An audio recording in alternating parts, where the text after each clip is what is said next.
ça tombe. Comment vous définiriez la présomption d'innocence, en quelques termes? Je pense que toute personne est innocente tant qu'on n'a pas de preuves contre elle. Voilà aussi. Comme on dirait, pas vu, pas pris quoi. Ok. Donc, d'après la Déclaration des droits de l'homme et du citoyen, tout homme étant présumé innocent jusqu'à ce qu'il ait été déclaré coupable, pensez-vous aujourd'hui que ce droit fondamental est respecté? Non, pas du tout. Non. Il n'est pas du tout respecté. On voit qu'aujourd'hui, dans les médias ou dans les journaux, on nous influence directement avec des sujets, avec des images, avec des termes qui peuvent être à la fois choquants. Du coup, la présomption d'innocence, elle n'est plus dès lors où on nous donne... On nous manipule en fait. Même si on insinue un avis, il a Exactement. tendance à se Exactement. retrouver dans l'opinion publique. Exact. Estimez-vous les médias comme une source sûre d'information? Non, Pas du tout. pas du tout. Mais tous les médias, c'est-à-dire presse, télé, radio, vous les mettez sur le même... Plus, on va dire, niveau journaux Je et pense que encore... la presse écrite elle est plus sûre que plus fiable. que les médias télévisés. Et encore. Ça reste encore... On peut quand même être manipulé par tout type de médias. Pour moi, Par exemple, un média qui traite d'une affaire politique, le fait qu'un journal papier soit d'un certain bord politique, ça peut influencer Oui. sur le traitement de l'information. Énormément.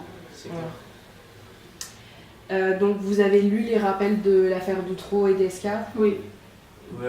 Donc juste l'affaire Doutreau, elle était qualifiée dans les médias en 2001 d'écœurante affaire de pédophilie alors que personne n'avait été jugé, donc ils étaient tous déclarés coupables.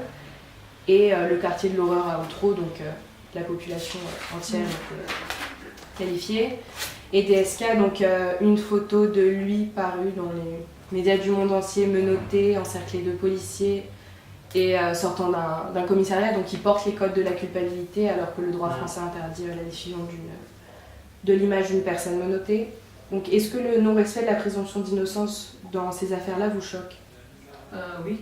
Non. Parce que du coup, on met une étiquette directement, on l'accuse de coupable directement, quoi. Il n'y a aucune présomption d'innocence.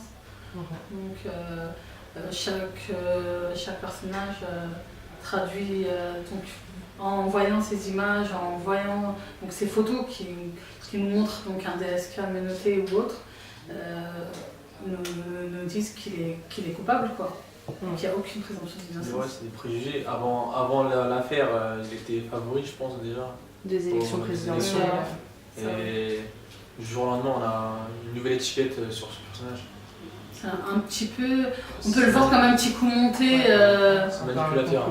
un petit complot politique. Oui. Donc l'actualité étant regroupée en environ 6 minutes dans les journaux télévisés, pensez-vous que le choix de certaines images ou de certains termes puisse influer Ouais, c'est clair. C'est sûr.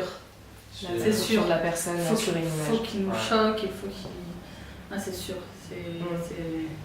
Vous influencez sur leur avis, sur leur leur conviction position. qu'ils portent sur leur conviction politique et parfois religieuse aussi. C'est vrai. Pensez-vous que la liberté de la presse, la protection de la vie privée et la présomption d'innocence puissent réellement cohabiter sur un même pied d'égalité dans les Non. médias? Pas possible. Non, les journaux déjà, on va dire qu'ils abusent un peu de leur liberté de presse, qui va parfois empiéter sur la vie privée. Et Présomption d'innocence, du coup, voilà. Est-ce qu'il y a un de ces droits qui vous paraît peut-être plus important ou plus fondamental qu'un autre?